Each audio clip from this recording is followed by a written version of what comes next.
Okay, we are live. Right. So I am joined by Ralph Leonard, who is a fellow contributor to None of the Above network. He writes some great articles. Do check him out. And the purpose of this hangout is to discuss the appropriate short-term and long-term responses to the Brussels attacks. I'm Sam Sholli, by the way. I should probably introduce myself. And this is our new channel, NOTA live streams. It's a working title. Don't get too attached to it. Ralph, how you doing? I'm doing fine. How about you? Yeah, doing very well. So I guess we should start with the immediate short-term reaction to the attacks. So we are both active social media users, and so we both obviously came across a whole host of responses immediately after the atrocities took place. What was your overall response to the responses you saw? Well, it was for me. It was no different to what I saw in Paris in November, Charlie Hebdo, Beirut, and so many other terrorist attacks that have happened in Europe and globally in the last year. I mean, we have pretty much it's like Groundhog Day, as I put it. We pretty much have the same exact argument, same talking point, same conversation that we've had pretty much since 9/11 that we should have gone over with so that we can actually try and solve this problem. But yeah, that's my view on it. So what talking points frustrate you the most at this point? Well, there's the usual, the regressive left response to it, which focuses on, this says it's pretty much our fault. So it engages in a particular kind of Western masochism, focuses on, it must be Israel, Palestine, must be foreign policy, it must be, disenfranchisement, it must be the fact that they were poor, it must be the fact that he faced racism and Islamophobia and all other stuff like that. And Ralph, before we continue, could you just turn your volume up so people can hear you? Because some people are saying you're too quiet. I'm too quiet. Mm-hmm. My volume is as high as it can go. Okay. All right, hold on. Let's try it now. Oh, we'll continue. It's fine. They should just sharpen their hearing. Hear me. I can hear you fine. So we'll just continue. But yeah, continue, man. Sorry. No, I was just saying that what I find most frustrating about this is no one's denying that all these issues have some role in the broad phenomenon of jihadism, but I think it just misses so many. It just ignores like the ideology, which is pretty much a big part of the problem. Well, what I'll do now, I thought I'd try something different, is I'll read you a few tweets that were made in response to the Brussels attacks. These were immediate responses to the attacks. And you tell me what you think is wrong with them, what you think is right with them, and you can stop me at any time. So let's look at Laurie Penny. So immediately after the attacks, she tweets, "This is a tragedy. The fact that misogynists and racists see it as an occasion to attack individuals says everything about them. #Brussels." So what's wrong with what? I mean, I immediately, instinctively think that's a terrible reaction. But what would you say to her saying that? Well, she got the first 3 words right. This is a tragedy. Well, 4 words, I should say. Yeah. But the last part is that's a little vague, because who does she mean by racist and misogynist? Mm. I mean, is it people who say that, well, these people are motivated by a certain interpretation of Islam? Are they racist for saying that? And Well, also, it's a little bit. I find it a little bit suspect when people immediately say they focus on the reaction rather than on the event itself. They focus on the racists and the misogynists rather than on the terrorists. well, one thing people often say is don't politicize what has happened. To what extent do you think that applies here, and to what extent do you think that's a valid criticism overall?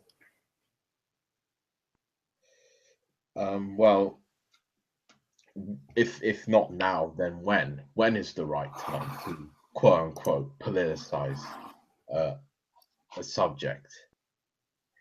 Um, I would only criticize people for politicizing something if what they're saying has absolutely nothing to do with the subject.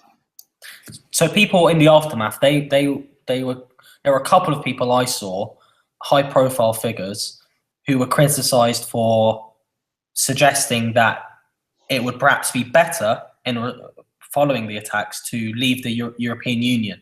That would be better for our security.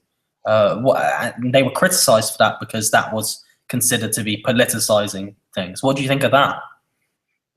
Well, I disagree with the view, not because it's politicizing, but I think it's a wrong view. That I don't necessarily think that us being part of the European Union is the risk on us on terrorism, and I don't think leaving it would decrease the risks overall.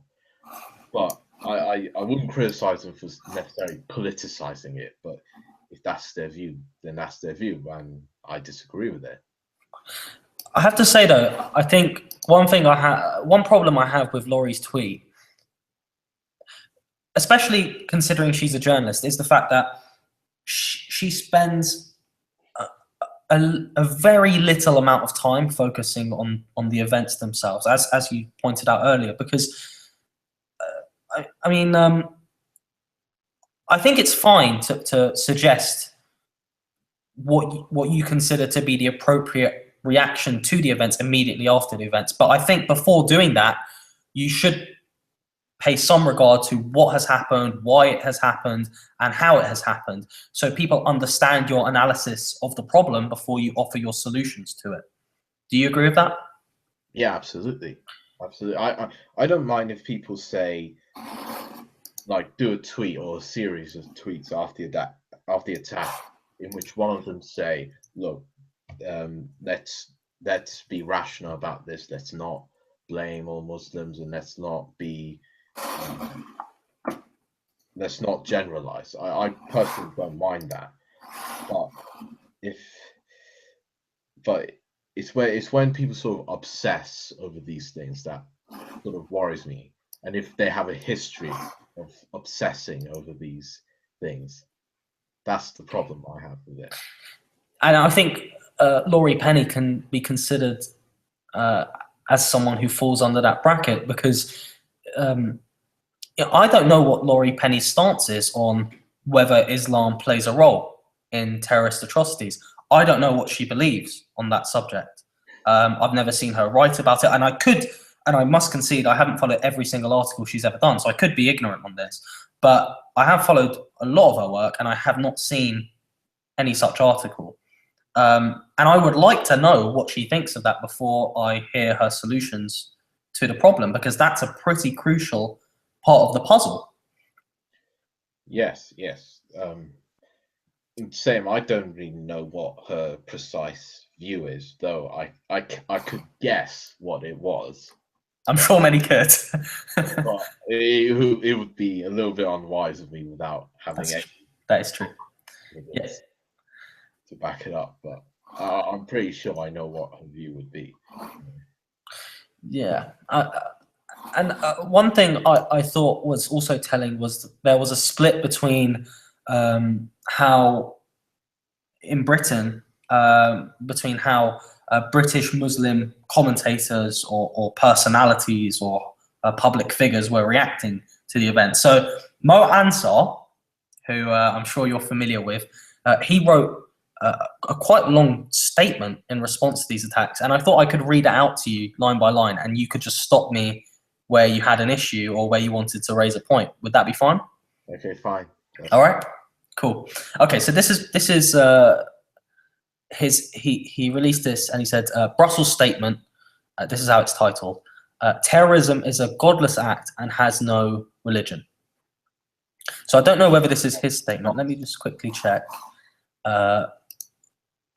Yes, it is his statement. Okay, so it's just he linked it to his Facebook, so I was just checking it was his Facebook. But yeah, it's his statement. Okay, so immediately you said false. So can you just break down to people why you think that is? Because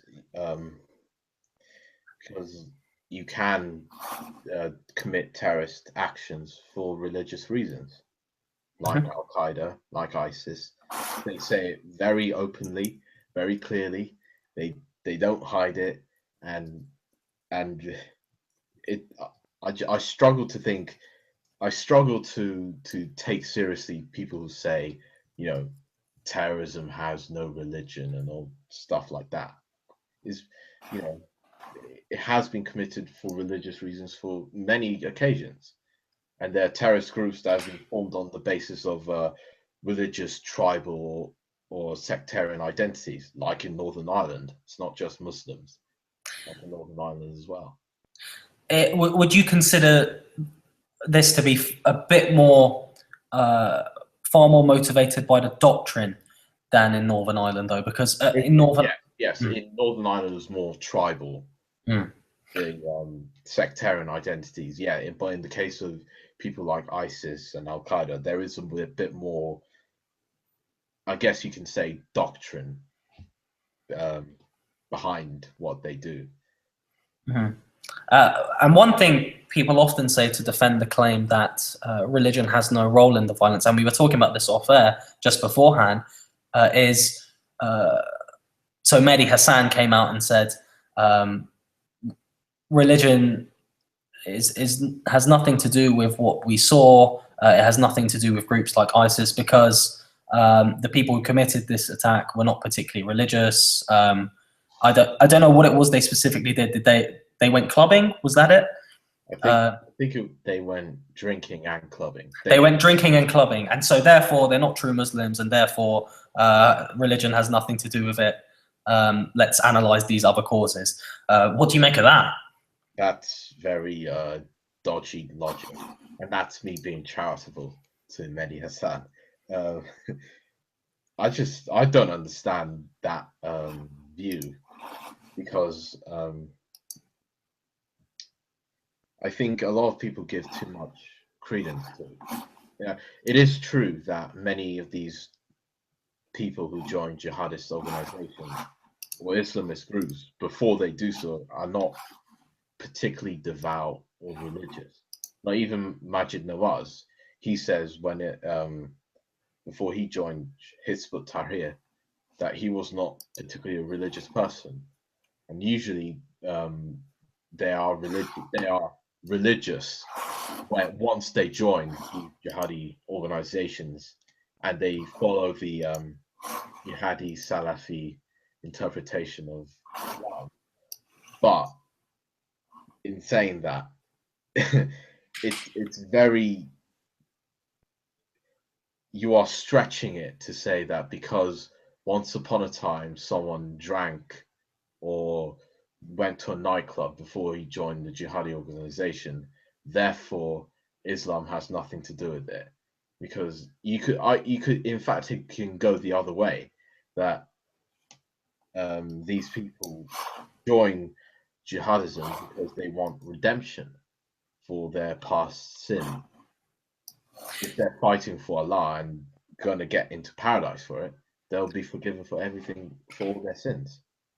Well, this is the thing. All religious people, I think it should be noted as well, I think to some degree ignore their doctrine. Even ISIS. Yeah, to some degree, they will ignore certain bits, and they may read their own prior values into their religion. And to some degree, they may take values out of religion, and that may affect their approach to life. And to the extent they do the latter, especially in grey areas, Mhm. especially in matters where there is a grey area amongst the, consensus amongst Muslims or any religious group for that matter. That's right. And to the extent that people lift bad ideas from their religion and follow them, then that's a problem. But it doesn't mean people are any less religious because they don't follow every single aspect of scripture, right? Yeah, that's true. So let's continue with what Mo Ansar said. He repeats the title. Terrorism is a godless act and has no religion. It is a tired, lazy, and wrong-headed approach to blame religion for terror. It is caused by the lack of God, consciousness, enlightenment, and religion, not the prevalence of it. The answer to a lack of faith and twisted ideology is more faith, knowledge, and love, not less. You're laughing there. He's mad. I can't take that seriously. I've got no comment for that. The thing is, I think a lot of people instinctively have that reaction where they think the proper thing to do is just say, let's all love each other, let's be harmonious, let's preach peace. But it doesn't really get down to the detail of why this is happening. And I feel it's a way of avoiding what are touchy subjects that need to be talked about, whether it's deliberately done or not. Eddie said we need more faith, not less. Well, this is an interesting one. So there was a hashtag, Stop Islam. I wondered just on the topic of how much faith should be accepted in a society. What did you think of that? Well, with Stop Islam, I don't like it personally. I think a lot of some of the stuff around it is a little bit dodgy and does step into the realms of bigotry, because some of them seem to think that in order to quote unquote stop Islam, that somehow equates to sort of cracking down on Muslims and pretty much discriminating against them and giving them a hard time, as in giving all Muslims a hard time and shutting the borders. No Muslim immigrants can never come into Europe and blah blah blah. Well, the thing is, I'm torn on this because I think a lot depends on the intent behind it. So if you're an anti-theist and you think the world would be better off without religion, then Stop Islam makes sense from that standpoint. But stop Islam in what way? To stop belief in Islam as a religion. I guess the intent would be to instead prioritize focus on science and rationality and things like that. But also most anti-theists are also secularists. And secularism is not about sort of trying to it's about removing religious power, political power, but it's not about removing religious belief altogether. It's about sort of ensuring freedom of religion. Well, the thing is, I think there you have to say that there might be a difference between accepting religion and tolerating it. So as secularists, I don't think that's a contradiction necessarily, because a secularist can tolerate religion. Yeah. And they can say, okay, you have the right to believe what you believe. That's none of my business. But it doesn't necessarily mean you have to accept it or you have to think those views are good or those views should be prevalent in society to any degree, right? So Yeah, that's a reasonable position to take. and if you do believe that as a package, then to what extent would you accept the hashtag Stop Islam? Because Stop Islam, I think, from that viewpoint, could be rationalized. You could, but you have to be careful about how, because just the phrase "Stop Islam" itself already sounds a little bit. You know what I'm trying to say. Yeah, and the thing is, I don't want to take away from what you're saying because there is bigotry out there, and people could, and the intent is important because if people are saying "Stop Islam" and they mean it and it comes as a kind of byproduct of overall general unwarranted hatred for Muslim people, then you have to consider who you're supporting there and the extent to which you support what they're saying. I do agree with you there. That's what you're concerned about, I suspect. But look, I don't mind if you mean in terms of stopping Islam, as in stopping sort of religion from having any sort of real political or real sort of social power to oppress people, to sort of dictate to people what to do, what to think, and what to wear and stuff like that. In that sort of way, is that sort of general way, I can understand the phrase "Stop Islam." But again, just the phrase itself sounds a little bit sloganeering, sounds a little bit tabloid for me. It's not that sophisticated.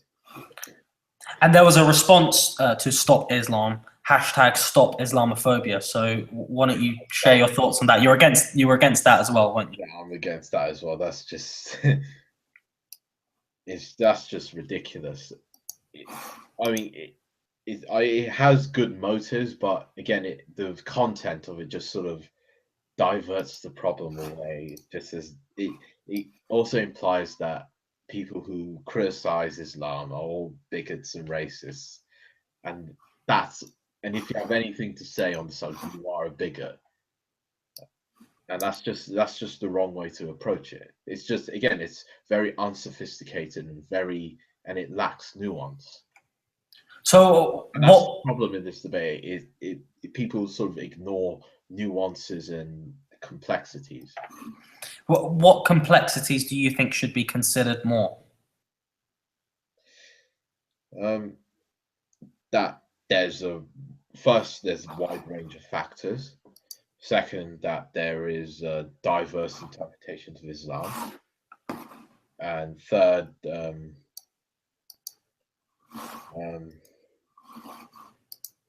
I've lost my train of thought there. No, that's fine. How about I ask you another question then? Okay. So, as you know, Sam Harris and Majid Nawaz, they have put forward, I want to call it a plan, but the idea of reforming Islam. So the mainstream perception of Islam is one that is compatible with liberalism and secularism. To what degree do you think that's possible? I think it's possible. I'm not a pessimist on this. I think it's very possible. But, Because I know what a lot of people, or not a lot of people, some people are kind of have a little bit of skepticism over this, that they somehow think that because Islam is quite a strict, conservative, orthodox religion, that they'll think that it can never change. It's always going to be like this, and it will just not get better. Well, the thing is, one thing with Islam, I have to say, is the Quran is considered the literal word of God, and to that end, I think it would be more difficult with for those within the Islamic faith, generally speaking, to accept a New Testament type document, because the Bible isn't considered in such a way. What do you think of people who say that? I think that, for example.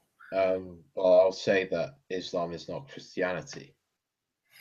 But that's the thing. So some people are arguing that it needs an that Islam needs to go through its own process of enlightenment, its own reformation, in the same way that Christianity did. In that sense, is it possible if they're not the same? Yeah, but we have to be careful not to apply Judeo-Christian history and sort of like, we always hear where is the Muslim Martin Luther? Well, Martin Luther himself was an anti-Semitic religious fundamentalist. Right. So, and in fact, I would even argue that Islam is going through a reformation. If we really want to apply this Christian Reformation model onto Islam, I would argue that the Salafist movement is as close as you will get to the Islamic Reformation movement. And Reformation doesn't always have to be good. That's true. That's something that people always sort of get confused about. Indeed, but and what I mean by that is that Salafis pretty much want to bypass the traditional schools of thought within Sunni Islam and go direct to the Quran and Sunnah, which is the Hadiths. So they want the right rulings directly from it and bypass the scholarship and all that. That's right, but in that sense, do you think a reformation like that is always going to be more likely within Islam, one towards more literalism, considering the fact that the Quran is considered the literal word of God, and perhaps is more resistant towards looser reinterpretation, looser interpretation even? Well, I would say that Islam doesn't necessarily need a reformation as such. It needs modernization, and first, what we can say is that there's diverse interpretations, right? And encourage sort of diverse interpretation, encourage sort of free thinking and critical thinking. I think you go a long way with that, right? Right, but do you think the best way to do that is to work within the confines of Islam, or to prioritize putting more emphasis on science, on teaching the value of liberalism? What do you think is the appropriate response when it comes to instigating more modernization within the faith?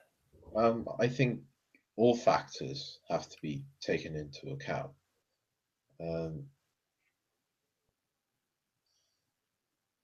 So what was the first thing you said? Science. Science. Well, yeah, of course, science. We need more science. But yeah, personally, I would just say just reject the whole thing and just become atheist. But you have to be a little bit pragmatic as well. That you can't deconvert every single Muslim and make them apostates. That's true. But people will argue on the other side, you can't work within the confines of Islam and expect to have an overwhelming majority of Muslims believe in liberal notions of human rights. right? Because of if the Quran is seen as the literal word of God, sorry to harp on about that, then people will be perhaps more naturally inclined to to take a more literal interpretation. Yeah, the Quran is the literal word of God according to Muslims, but even the Quran itself is vague in some areas and is interpreted by scholars and jurists. Yeah, so could you give an example of a way it's been reinterpreted so people understand? Slavery. Slavery is a good example. If you want to take a very literal interpretation of the Quran, slavery is not forbidden. It is allowed. Prophet Muhammad held slaves, and even ISIS now has brought slavery back in its caliphate. But generally, all across the Muslim world, slavery is not. As in, I should be careful how I word this. That slavery is legally banned. There is nothing in the Muslim world where slavery is legally allowed. That is very true, and is that and that did come through reinterpretation. And century. As I understand it, a few centuries ago, reinterpretation was a tradition of Islam. Ijtihad, that's right. So where did it lose its way? I think it lost its way during the Ottoman Empire, which did not modernize fast enough, which is why it couldn't keep up with the competing empires like the British Empire, the Spanish, and the French. And there are many ways in which this was not the case. Like, for example, they didn't have clocks because the scholars thought it was un-Islamic. They didn't have clocks. So they used the prayer times to keep in touch with the time. They didn't get the printing presses because the scholars thought that was also un-Islamic. Yeah. So and the reason for that is because of the Orthodox scholarship are very do not want reinterpretation. They do not want things to change. They're very averse to change, which is why you get stuff like Salafi Islam. Well, the thing, this sort of entrenched dogmatism. Well, when the Ottoman Empire fell in, I think, 1919, what I understand from it is that there were two reactions to this. There was the reaction of,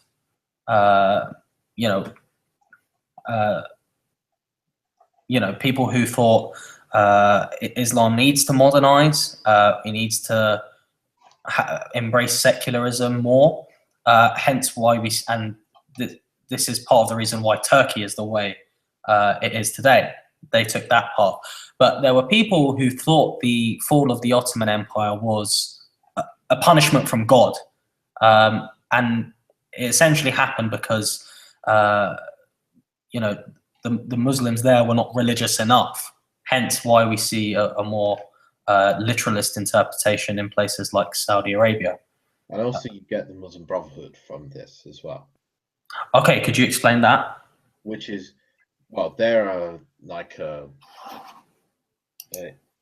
multinational sort of organization, political and social organization, which was founded in Cairo by Hassan al-Banna,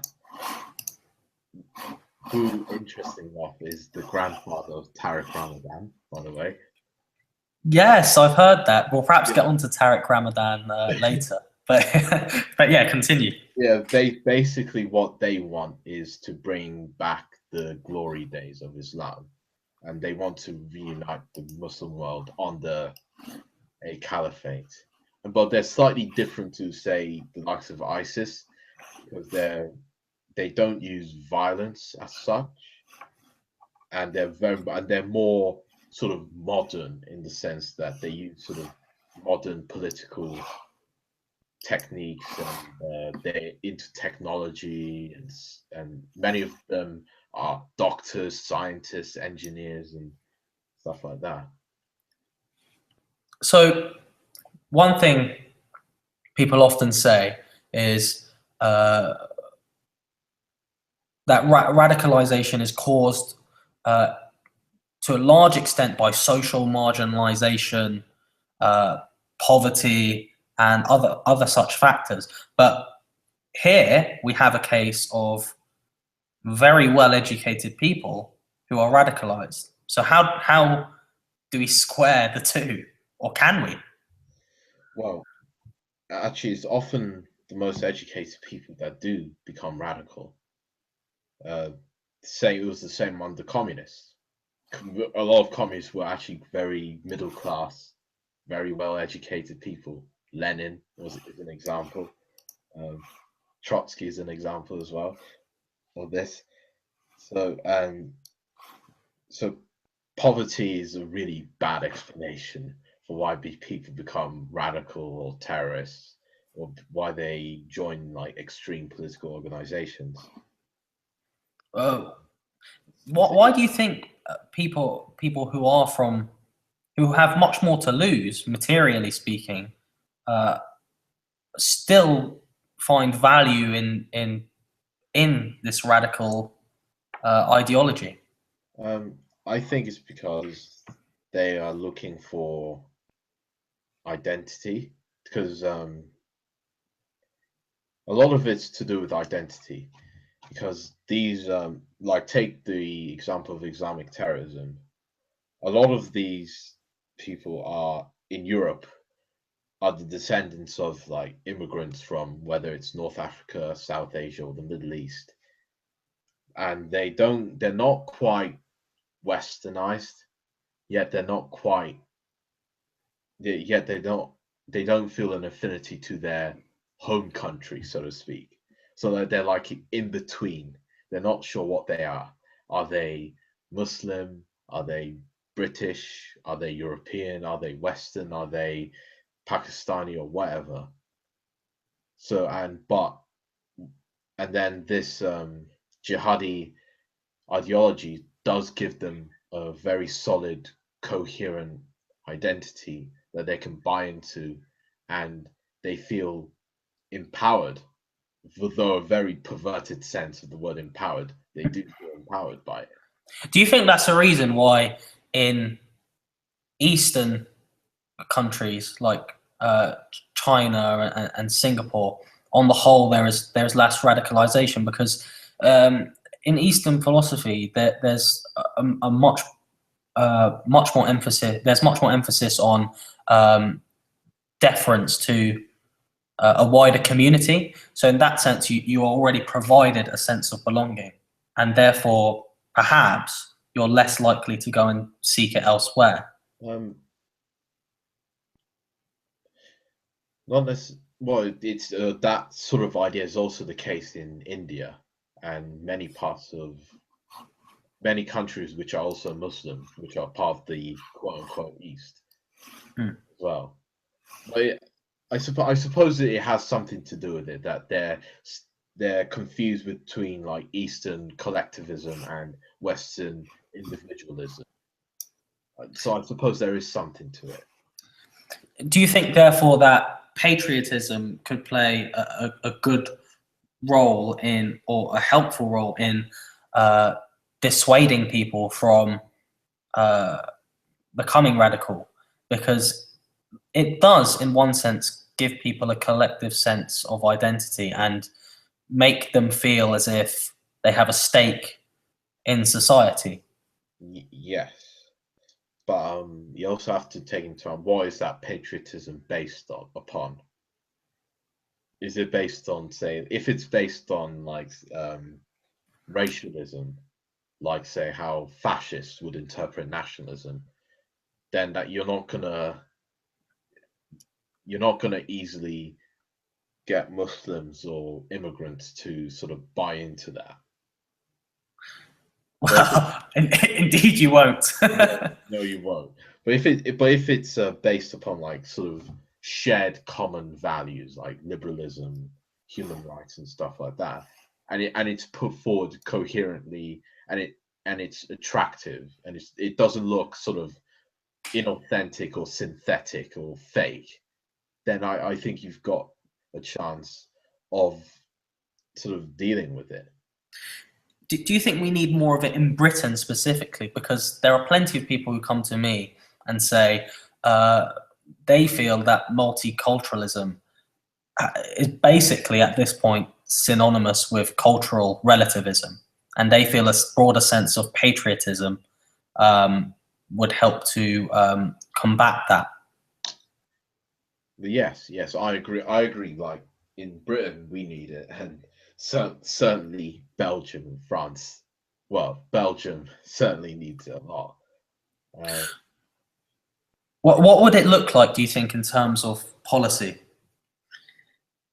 No, I'm not sure because I'm very skeptical that government can actually do this in a very effective way. I think it's a more very social and cultural thing rather than a policy measure. I hear what you're saying on that, because I do think it goes right.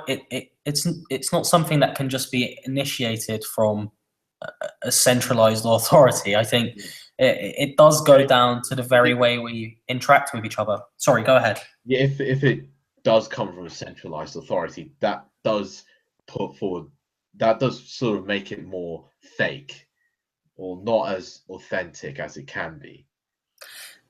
Indeed, and one thing to support what you're saying there is, so in America, I think, would you agree that they have this broader sense of patriotism? There's a Definitely they do. They have it much better. And people often take the piss out of that and say, "Oh, America, yeah, what, things like that." USA, USA, and they kind of take the mick out of how passionate they are. But there is a place for that in society, and do you think it's been rather helpful for America in tackling radicalization? Yeah, it has helped to an extent that not as many American Muslims have joined ISIS or been engaged in terrorist actions than, say, us on the European continent, and they've got more people. So. Yeah, and the thing is, you're right to say it can't all come from a centralized authority. So the American VA, the Veterans Association, it's many people have criticized it for being a bureaucratic nightmare, right? So from that standpoint, you could say America doesn't take pride in looking after its veterans. The harshest critic of the VA could say that, but based on we're not that bad. Yeah, but culturally speaking, and I've noticed it when I've been to America, if there is a veteran who walks down the street, people say thank you for your service. People offer to buy them a drink. People offer their congratulations to that person. Whereas in this country, and it's precisely because of the idea that they've offered something, beyond which goes beyond what they should do if they base their life on their own self-interest. They've served this broader notion of what it is to be an American. They've contributed to making the whole community safer. Whereas that kind of reaction to veterans is not so commonplace in Britain. No, it's not. So there's an example of the differences. Yeah. What are the comments like on the chat? Okay. Let's see. So So a lot of, so as you can imagine, when it comes with these chats, there's a lot of shit posting. But no, actually, it's been rather sensible. So I'm not gonna. Can people hear me still? Yeah, no, they can. It was just one person who didn't have their headphones in, so it wasn't your fault. So sorry to. Okay. So someone's saying that the left has made nationalism and patriotism akin to racism. Fair point. Fair point. That is true to an extent. I would, yeah. Even though I'm not the most nationalistic person in the world, but it doesn't. But even though there's nothing wrong with being a nationalist in the sense that you are happy or you are proud to be of who you are, or you acknowledge who you are, where you come from, where your culture, I guess, comes from, and yeah, there's nothing wrong with it. Let's see if anybody else wants to just type their comments in the chat. Feel free to. If you've got any questions, then do put them forward, and we will answer them because we do want to make this interactive as well. How many people are watching us? We got 9. At the highest point of this stream, we had 17. So we were living the high life for a bit, but yeah, we're you know. But okay, someone's said it's not a question, but they've just written Angela Merkel flag incident. What did you think of that? What happened with that? Oh, have you not seen it? It's basically she's. I can't remember what event she was at, but someone offers her the German flag, and she just kind of pushes it away and then shakes her head in disapproval. Well, I have no. Yeah. Okay. Well, if you don't know about it, then quite weird. That does seem quite weird. But maybe. Okay. So someone has said light levels of nationalism is fine, but you do have to be aware of dangers of nationalism, which goes to what you're saying. Yeah, I agree. That's my view on nationalism. Light levels of it are okay, but don't go high on it. Yeah, patriotism is great. Nationalism doesn't really feel as good. I would say that as well. Nationalism. So nationalism is different to patriotism, isn't it? Slightly, but though they are connected to one another. They are connected to one another, but you can be patriotic without being nationalistic. Yeah, I suppose you can, but. Okay, well, let me while people are typing their comments. Why don't I ask you about what you think should be the appropriate response in terms of policy? Because I think a couple of weeks ago now, me and you were having a conversation, and we were both very wary of people who were too willing to give the state excessive power in response to their fears over what's happening. So could you express your concerns over that? Yeah, I'm just a little bit concerned that whenever a terrorist attack happens, people,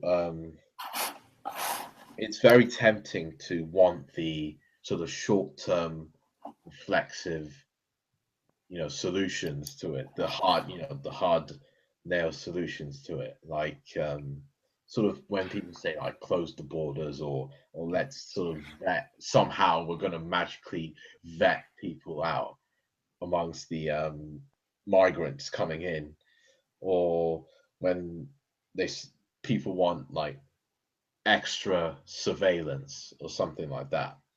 That I'm not necessarily saying that we should have no surveillance whatsoever, but you have to be careful of giving government so much power. Well, one thing I'm worried about is with this European migrant crisis, a lot of people are saying, okay, we've seen the Pew polls.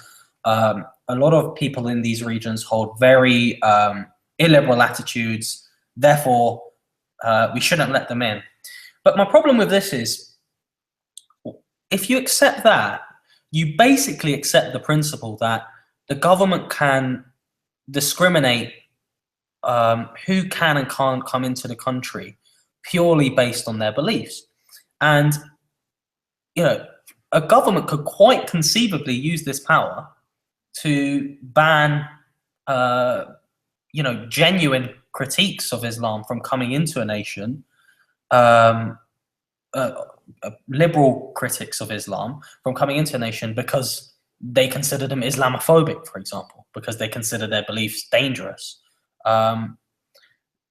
You know, people when they give the state power often consider that it will be their view, which is the one that will be put forward by the state, but it may not be the case. Yeah, that's true. And also, a lot of people they on this sort of, because of the polls and people having bad ideas, and a lot of people sort of mix this up with, if we allow them here, it will inevitably lead to more terrorist attacks. So, like, if someone's a misogynist, they'll somehow become a terrorist, ISIS terrorist down the line. You know, it's not necessarily, and I'm not defending. Obviously, I'm not defending misogynist beliefs, but just because someone's a misogynist, and how would we know? How would we know which person had this sort of? How would you even judge? What's the criteria? What's the measurements we would have to say you cannot come in, but you can come in? Well, this is the thing, because we already have a kind of similar system in place where the Home Secretary can basically, you know, say, I find this person's views very hateful, and therefore they can't come in, and that has been abused on a few occasions. Yeah, and there's been hypocrisies over it. And that's how it inevitably, because you're making a judgment. The person is going to make a judgment based on their own sort of opinion, and they don't always get it right, which will then lead to accusations of hypocrisy. Why did you let this person in but not this person? Another one that's another idea that some people have expressed, and I've seen it, is that people who are found returning from the Islamic State, who return to Britain from the Islamic State, should be punished by death. Should be, you know, they should be charged with treason and punished by death. What do you think of that? Because again, that to me, I'm against the death penalty, so. Well, exactly. But then people will say, "Oh, make an exception for this," but they don't consider that once you enact a law which penalizes the crime, yes, which penalizes them for basically joining another an organization we don't like, but an organization, then that can be used against other organizations, for example. They never say if you are convicted of joining ISIS. That's not how the law books say it. They say they'll use phrases like, if you join a banned terrorist organization or banned political organization. And terrorist and political are a lot vaguer than ISIS. That's true. And you know, I'm not against a prescribed groups lists, but neither am I. But you know, to punish British citizens with the death penalty for their just simply their kind of allegiance to a group, I think is illiberal. And it's against the principle of rule of law. Right. But of course, if they do join ISIS and they're proven to have, they're proven to have joined ISIS, then they should be locked up because they're basically aiding and abetting a terrorist group. But I guess it's the need to invoke harsher punishments for what is a really difficult situation, and what is a really challenging one. Can we resist that ultimately? And no, so long as we have more terrorist attacks, I don't think we will really be able to resist it. And especially when public opinion wants it, then I think politicians will be pressured because they are accountable to public opinion in a way, so they will have to respond to it. So Yeah, so as long as we get terrorist attacks, I don't think we'll be able to resist it as much. that's But the I would hope people would, if you're going to talk about these types of solutions, then also look at what we can do for the long term, how we can really sort of beat jihadism in the long term, so that we don't get terrorist attacks again. that's the thing, because no matter how many terrorists you kill, Yeah, the idea survives, right? yeah. And how do you beat an idea? That's the ultimate challenge we face. How do you fight against an idea? Because, well, just to clarify the position on treason and death. So, I'm not against certain groups being prescribed and people going to prison for joining a criminal group, aiding and abetting a criminal group. It's just punishing people by death, because once you kill someone for something, suppose that you've got the wrong conviction or something like that, then you're past the point of no return. You can't bring that person's life back. And that's a principle I hold as sacrosanct, and I don't really want it to be sacrificed because we simply face a greater threat. I feel that principle should be universal and should be long-standing. Yeah, absolutely, I agree. Are there any other illiberal policies that you've seen put forward that you object to, that you don't think should be enacted or accepted? Well, yeah, I'm not sure. There's the prevent program, which is a complex one because I wouldn't say it's all illiberal or all of it's all bad, but there are some like a little bit of dodgy stuff around it. Like when apparently, well, it says that as part of the guidelines for teachers and people involved in this stuff, that if you have a change in appearance or dress, that apparently is a signal of radicalization. Or if you have a interest in Palestine or Syria, then that could be something that you could fall foul of. Which I think that is a very dodgy thing that can be very abused. And you were saying earlier that off air that you could perhaps even fall victim to that and to that. Yeah, if you were taking it to a ridiculous stage, yeah, because I've got the flag of the Syrian revolution on my Twitter page. Well, exactly. So, I tweet a lot about Syria, so it's really something that I'm wary of, and I think we have to be really careful. Perhaps let's read some more comments, and then let's talk a bit about foreign policy, and then we can wrap it up. What do you think of that? yeah, sure. Like Hyde Hill puts it good, like very long-term ideological struggle, just like idea of communism. So, yeah, that's a good analogy for Islamism. It's like communism in the Cold War, how to fight an idea. So Hyde Hill again suggests, I'm paraphrasing you, very long. I want a very long prison sentence with strict monitoring and rehabilitation. Not uber nice, but not over the top. So this is if somebody is found to have joined a terrorist organization. What do you think of that, Ralph? I agree with that. I think yeah, there's nothing I disagree with in there. Not the death penalty. No. don't let them back in. See, this is another one. So this is Castrejo67, who I know as Carlos. He says he doesn't want the death penalty, but he doesn't want to let these people back in.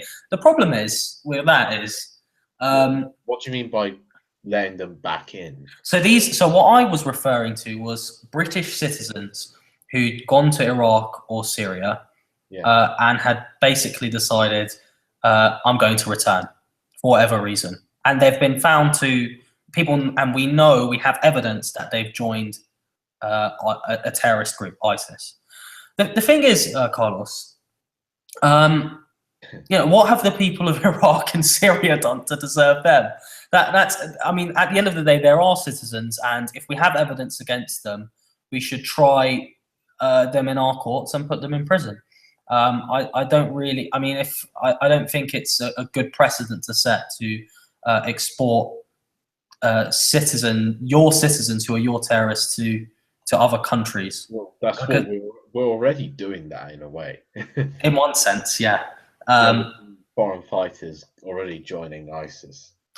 Exactly, but but I think there are problems because they're from our society, and I don't really think it's fair on people in those societies in the Middle East to have to deal with them. Deal with enough as it is. Yeah, exactly. So if we've got evidence against them and they come back and we've got a stable functioning government, then we're perhaps even in the best position to try these people and see that they are brought to justice. Have you seen Hyde Hill's comment when he refers to the al-Awlaki drone strike? They're technically still citizens at that time. What's your opinion on that? But could you say that again, please, Ralph? I just missed you for a second there. Hyde Hill's talking about the al-Awlaki drone strike. He says technically they are still citizens at that time. Yeah, and this is a really awkward debate over to what extent laws can apply on extraterritorial areas. Jihadi John was killed by his drone strike as well. He was, and it's and he's a citizen of Britain, and he wasn't tried. And he wasn't tried. Really difficult because on one hand you can say they're engaged in warfare. On the other, if you do have an opportunity to try these people, then I would much prefer to see that. I think that's if you have a chance to not kill someone and bring them to justice, then that is a preferable outcome. But if they're engaged in war in another country, it's very and you know that to be the case, very difficult to do anything but. It's like you can't just go into the middle of Iraq and say drop off and say to Jihadi John, "Here's your papers, mate. Can we take you for an interview, please?" Exactly. You've been subpoenaed. You can't. And this is why I know some people have been very outspoken against this. I'm not as outspoken against it because I understand the difficulty there. As Ralph puts it, there's also a difficulty, Ralph, with and this is a different point, but also related. When people do come back, it's often very difficult to know what they did, right? So we have intel on a lot of people, but there are some people who they may go, they may just come back, and because we don't know everything that goes on in Iraq and Syria, so we don't know the full extent of what groups they're involved with, what they've done, how they've contributed to terror, if any. And so how are we supposed to bring them to justice when we have such lacking evidence? These are really difficult questions. And some of them are aid workers who go into Syria. Exactly. So you can't take a kind of broad-brushed approach here as well. Yeah, that anyone who goes into Syria is automatically an ISIS member. Yeah. So one thing Isaac Cohen says is perhaps in the first place we need to encourage Turkey to have far tighter border controls. What do you think of that? Well, it's weird because before they were very lax in terms of their borders with Syria, but I think now they are tightening it up a little bit now. All right, I'm going to read a few more comments and then we'll just quickly move to foreign policy. Okay, Carlos again says, Sam, if Britain leaves the EU, France threatens to tear up the treaty that ensures the British border is controlled outside of the British mainland. How will that affect British security? Well, what do you think of that, Ralph? I know that was directed to me, but there's obviously been a controversy over Calais at the moment. Yeah, that's a difficult one because personally, I'm not exactly a Brexit person. Mm-hmm. I know you are, but yeah, I am. So it doesn't really apply to me as much. Yeah, no, well, I don't know about that specifically. I know France have made some threats on that, but yeah, I have to look into it more, Carlos. I have to be honest with you, but yeah, I mean, there are some arguments that people who are pro the EU have put forward to suggest that remaining in would be beneficial. They highlight the European arrest warrant, for example, but well, the thing is, I think control over our borders is very important overall. I think the free movement of people could be to our detriment when it comes to security. Internally, I think we've handled security quite well. MI5 have been reported to have thwarted a number of terror plots over the past year, and you know, I don't think it's fair that if another country is not so good when it comes to its security, that Britain should have to worry about that. I think Britain should put itself first, basically. But selfish. Sorry? You're selfish. Yeah, I am. But the thing is, I mean, like, for instance, Angela Merkel's let in over 1 million migrants into Germany. And some of them, there may be a handful or perhaps a few more that have allegiances to groups like ISIS or are plotting to commit attacks. And Britain has, for example, adopted a far more sensible policy, I think, of 20,000 over the next 5 years. But in a few years, if these migrants that Germany have let in are entitled to move across the EU, then that's Britain's problem as well. And I don't necessarily see that as fair. Well, I don't see it as fair.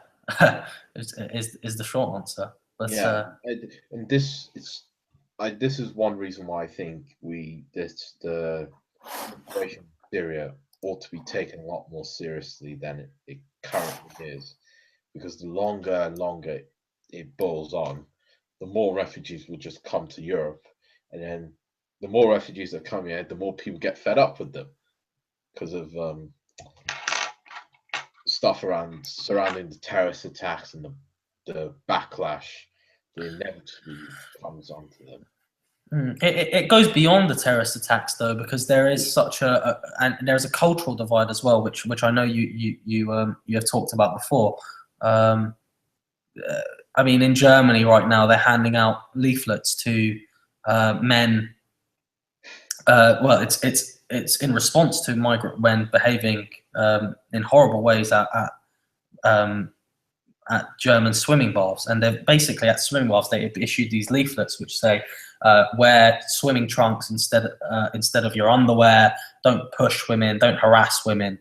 And that there are these cultural tensions there, and it is surfacing.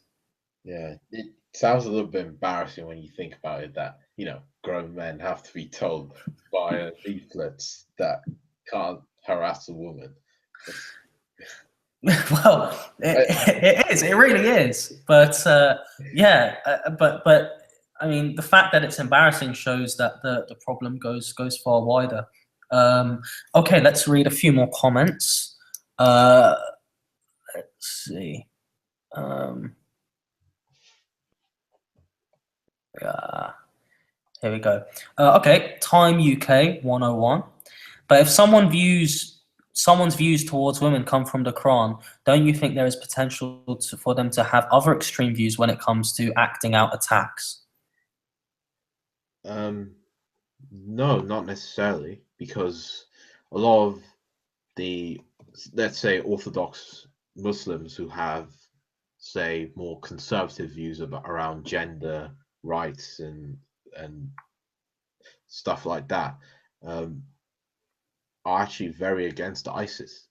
They really do disagree. They're not for terrorism at all in any way. Well, that's what I would say.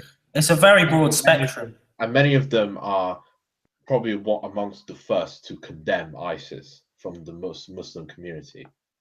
So it's all on a spectrum. It is, and just to be clear, I don't think Ralph would argue that that means they're off the hook. That means we shouldn't challenge them. That means we shouldn't, regard those beliefs as ridiculous and explain why they're wrong and to fight for, equality.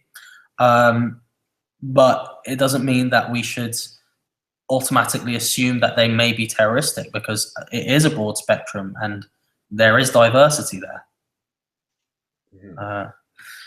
Okay, this is an interesting one. What are your guys' views on, from Michael Heisen, what are your guys' views on light versions of torture like waterboarding? So this is another example of the state being granted an infringement upon our freedom. And the question is, would you accept it in the current circumstances? No, I'm against torture or enhanced interrogation 100% in all circumstances. It is not justifiable ever.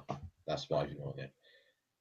And it was the first waterboarding scandal and Guantanamo Bay and all that stuff was really did damage the reputation of the United States, of Britain and other Western countries. It really was counterproductive. So that's my view on it. That I think it's a form of waterboarding is a form of torture as well. I don't like the term enhanced interrogation, which is what the one Dick Cheney, I believe, came up with. Go on. Hello, Ralph? Hello? Ralph? Yeah, say again. Oh, it's a euphemism. That's what I was just saying. Yeah, I know. But yeah, I'm with you 100% of the way. I also don't think it's that effective as well. I think you're liable to I think people who are put in that type of scenario are liable to just say anything to get out of it. So I don't necessarily even think the information that one might get will be incredibly reliable in any case. And Christopher Hitchens made that point as well. And the scenario that's often used to sort of justify, waterboarding is the ticking time bomb. Yeah, the ticking time bomb scenario. And I just say that if that one scenario, if you can justify for that one event, then why is it just waterboarding? Why not get the blowtorch out? Why not just use other methods, more gruesome methods of torture? Well, indeed. So yeah, we're both against that, and that's the first time we've talked about that. So there you go. Yeah, very long-term ideological struggle. So I'm where you were now.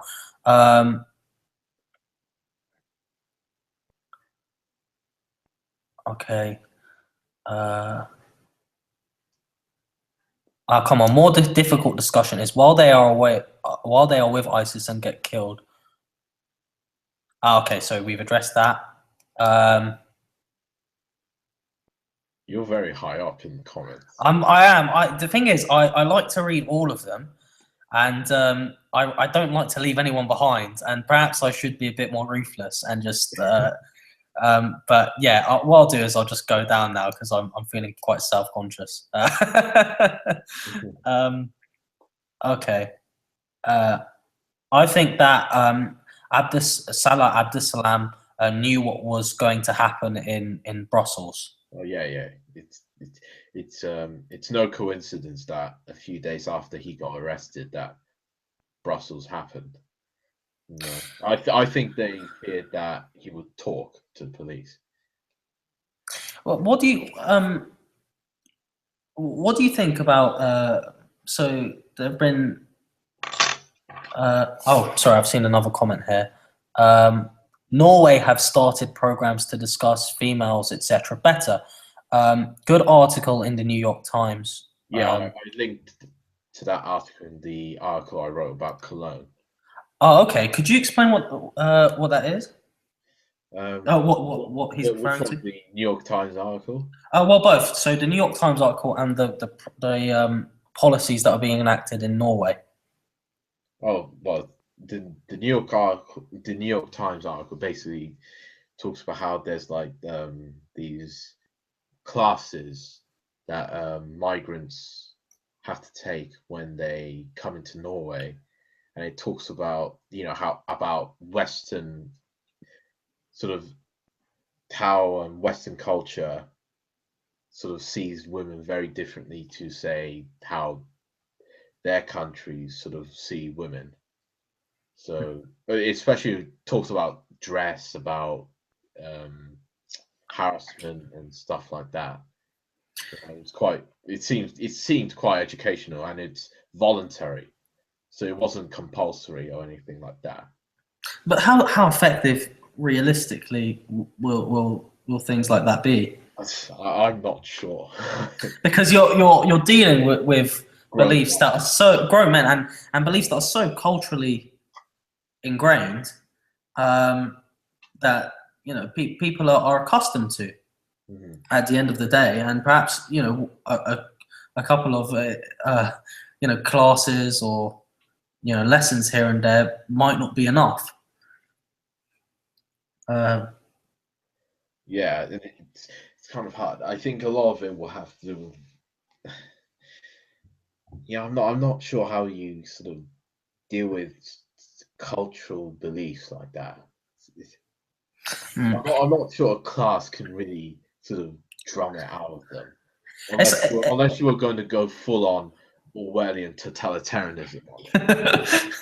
But well, this is the thing. Is I think a lot of people, they think the situation demands that we adopt more illiberal policies. Yeah, Because it's more ruthless and it will be more effective. But my worry is that we'll lose who we are by doing that, and lose what sight of what it is we actually stand for. Yeah, that's I agree. But at least the class is better than nothing, Yeah, well, it's in the Netherlands at the moment. Here's another kind of example. It's not the same as a class, but there's this. Well, it's not related at all, really. But I mean, it's a different. It shows the ways different countries are dealing with the influx of these different cultures. So they have these their own kind of migrant refugee centers, I think it is. Just fact check me on that. But basically, there have been some assaults on the homosexual members in there, and what some Dutch politicians are calling for is for the building of a separate kind of centre for the homosexual kind of for the homosexual migrants, so that they can be safe from attacks. So, what do you think of that? Because on one hand, I agree. I want to keep the gay migrants safe, yeah. But on the other hand, I don't really want to give the idea that we're going to kind of tiptoe around you and put them in a separate place because of your beliefs, and we don't really want to confront you on this. I don't want to give that sort of idea as well. So, what do you say to that? I understand, but in the heat of the moment, if homosexuals are in danger or under threat or threatened, then you have to put them in a separate place just for the sake of their safety. That's the thing. But I mean, what I think should happen is I think there should be the Dutch government. Well, see, I don't disagree with that, but I think there should be some far more harsh measures put in place against people who do that. So people who do that, Put in prison. they should go to prison. Well, exactly, and that would deter other people from doing it. So, and also just to connect, just to link back to what we were previously talking about these classes. Pretty much in every single society, human society, rape is seen as a bad thing in every single society. But what cultures differ on is I don't know. It's the response to it or how you see it. I don't know how to put it, but you know what I'm trying to say. So go on, try and explain it a bit further, and I'll try and put it into. Oh, because how if say a woman gets raped, say in any Middle Eastern country, Yes. there's a chance that say the blame is put on her, and it's still wrong. People still see it as a bad thing, but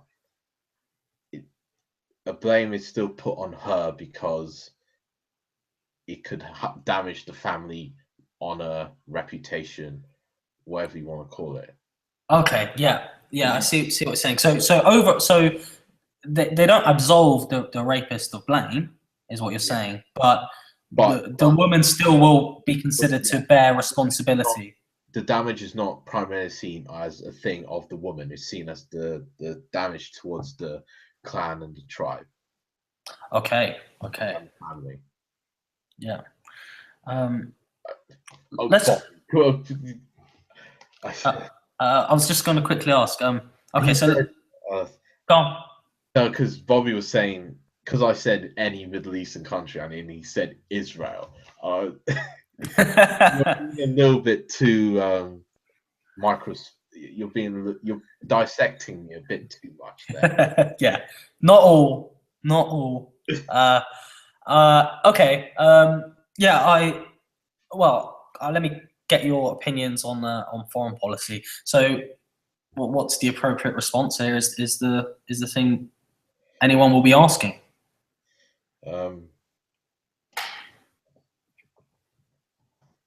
Sort out the situation in Syria. That's first and foremost. I mean, what do we do? Because it just appears there's no foreseeable good outcome in Syria at the moment. That's the hard thing, because there is no easy solution to Syria, and it's not going to be clean or when this ends. But I will say that the longer the Assad regime is in power, then the more refugees that we'll get. The more, because all the camps in surrounding countries in Jordan, Lebanon, and Turkey are all full. They have too much refugees there, so it's inevitable that any more refugees that are being created will just go through Turkey into Europe. And what we should do is to empower or to support more the Sunni rebels fighting against the Assad regime, against the quote unquote, I hate using the word moderate, but I'll use it for the sake of simplicity, the moderate rebels. Why do you hate using it? Can you just? It just seems it's a very elastic term, and I don't know. It's because you're only moderate against what you're moderate against, and moderate seems to, because we use the word moderate in terms of all liberal fairy dairy types. So they're moderate relative to what's happening in Syria, which in the context of And Western moderation is not very moderate at all, is what you're basically saying. yeah, some of them, like, because look, it's all on a spectrum. Because you have some who are like democratic nationalists, like the FSA. Then you have rebel brigades who are like soft Islamists, let's say, like who are more Muslim Brotherhood types. Then you have sort of the Al Nusra, Al Sham types who are more jihadi Salafis, and then you have ISIS who are like a separate thing altogether. So, what's the most practical solution we can hope for? That amongst that we should, that if we're serious about ending the conflict in Syria, if we're serious about getting rid of the Assad regime, then it will mean that we have to support or at least engage with the rebel groups, some of whom are Islamists. Now, that doesn't mean I'm not saying we should engage with Al Nusra or then like General Petraeus has said. That's going too far, in my opinion. But at least we should at least engage with the rebel groups there and support them.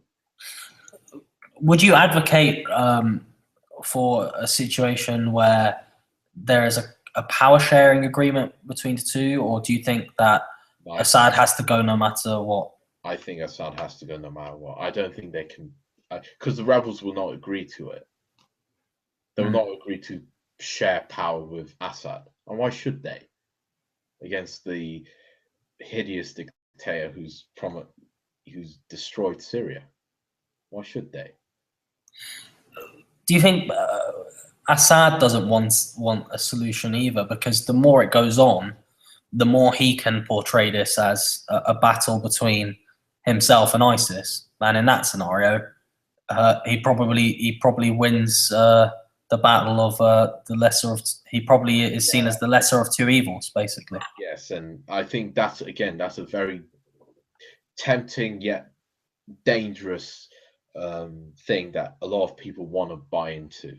That yes, Assad is bad, but he's better compared to ISIS, when in fact he's killed more people than ISIS has, way more people than ISIS has.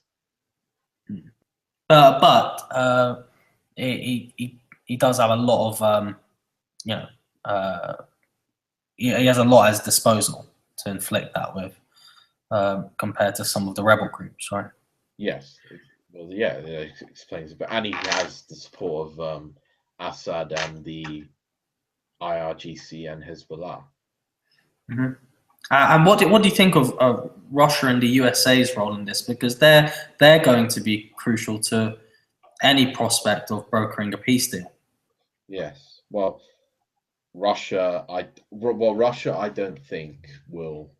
Well, Russia is standing by Assad, and it has its reasons for standing by Assad, because it doesn't, because of the naval base in Tartus, because of hegemonical ambitions and being against the United States. And I think the United States hasn't really met up to the challenge. I don't think it's really done enough. It's given nice words, but it hasn't done enough in actions. So what do you think it should do? Well, stuff like creating a no-fly zone in the northern parts of Syria, which it should have done like 3 years ago, or 4 years ago actually. Now, since we're in 2016. Yeah. There are a couple of things that I wanted to ask you as well, which was, first, I wanted you to tell me a bit about the Free Syrian Army, because I've seen conflicting opinions on this. Some people say they're pro-democracy. Some people say they're not. They're soft Islamists. What's the truth there? Because it's so murky. No one really can fully understand what's going on the ground. So to what degree are we to believe what we're told about the Free Syrian Army? The FSA are mostly secular nationalists. They're not soft Islamists as they're mocked as being. I've I've not seen any credible evidence to say that they are Islamists. But the one thing is that it is true that some FSA brigades in places like Aleppo have been in alliances with Islamist groups to fight against the Assad regime. That is true. But the FSA itself is a secular nationalist group. Okay. And the other thing I wanted to ask is, what do you think of the response of the left when it comes to this crisis? Because I remember you writing an article quite a while ago, criticizing some people on the left for not being against Russia's foreign policy to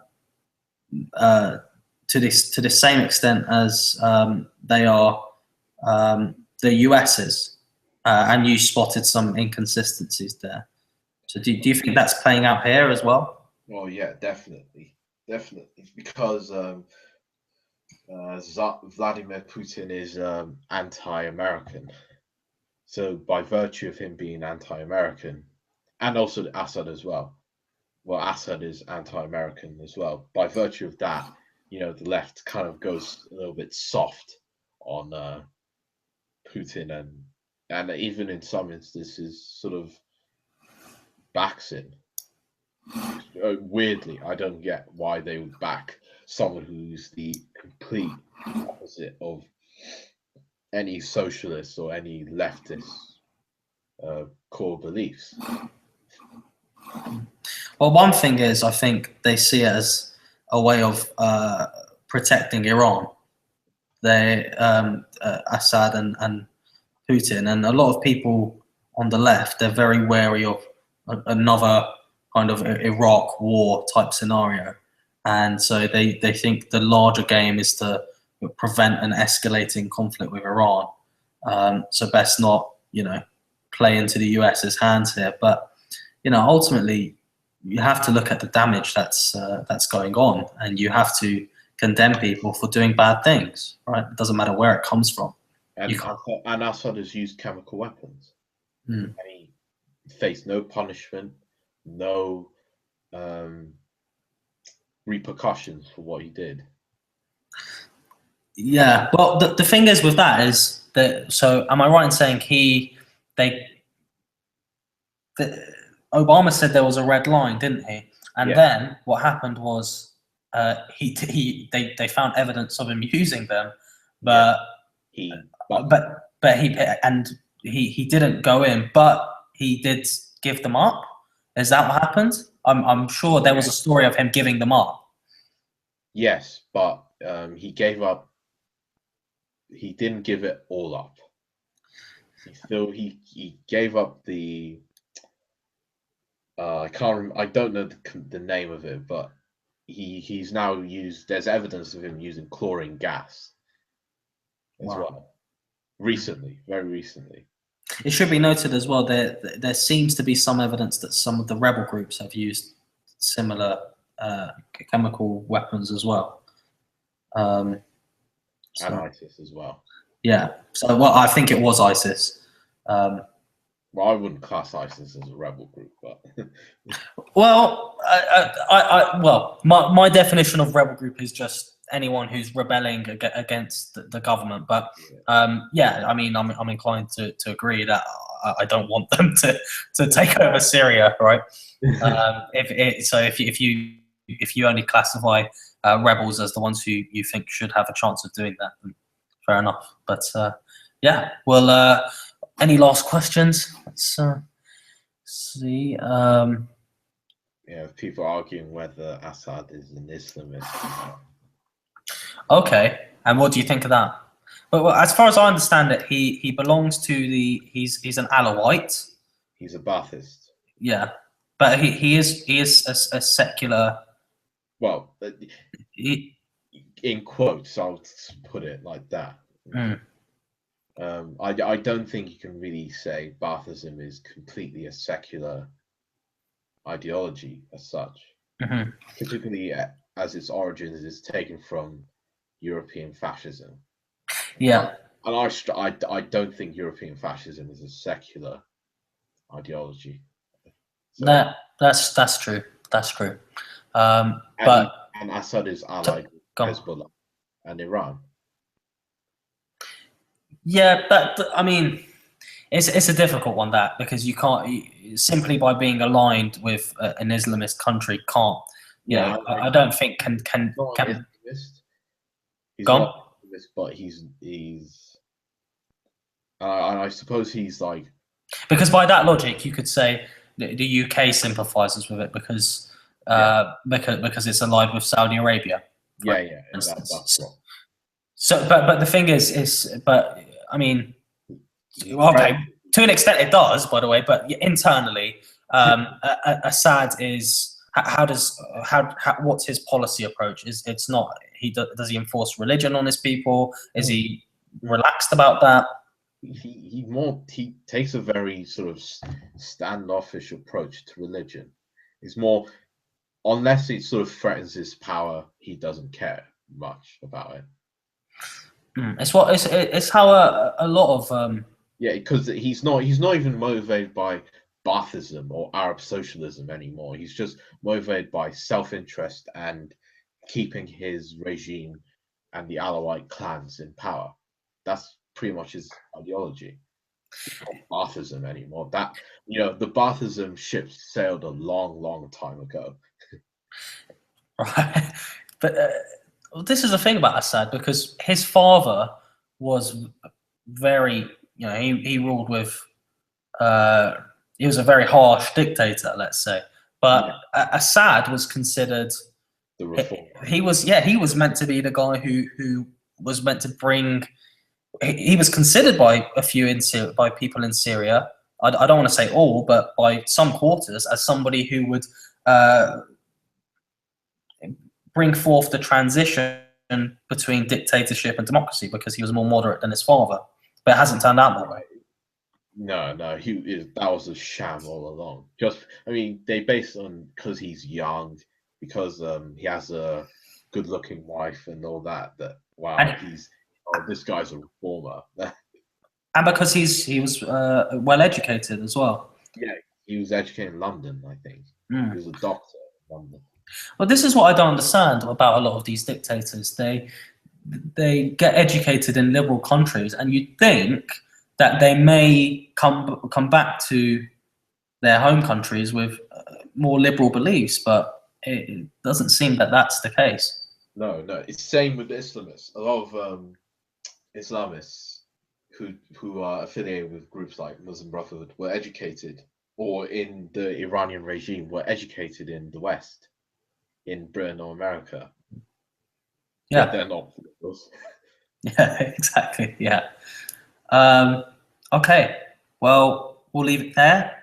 It was a good talk. We'll do more of these. And sorry for the poor channel icon and poor channel designs. I basically essentially created this channel today in anticipation of this. But I will improve on the design front, and we will do more of these. And Ralph, of course, will be a regular guest because he's part of None of the Above. Any final thoughts, Ralph? No. No. I'll just say I enjoyed doing this. Hope we can do more. Cool. So, you obviously have a Twitter. Are there any other links on social media where people can check you out? And you can check me out on my blog. It's called The Rambling Infidel. The Rambling Infidel. I believe if you type it in Google, it's the first thing that comes up. So just check that out. And your Twitter is at buff soldier _96. I think. You know what? Don't worry. I'll link it all in the description. I've just realized I've put you under such harsh circumstances there. I'll put it all in the description, guys. Don't worry. But yeah, thank you very much for listening, everybody. And we'll do more of these, and we'll get more people involved as well. Thanks a lot. Thanks.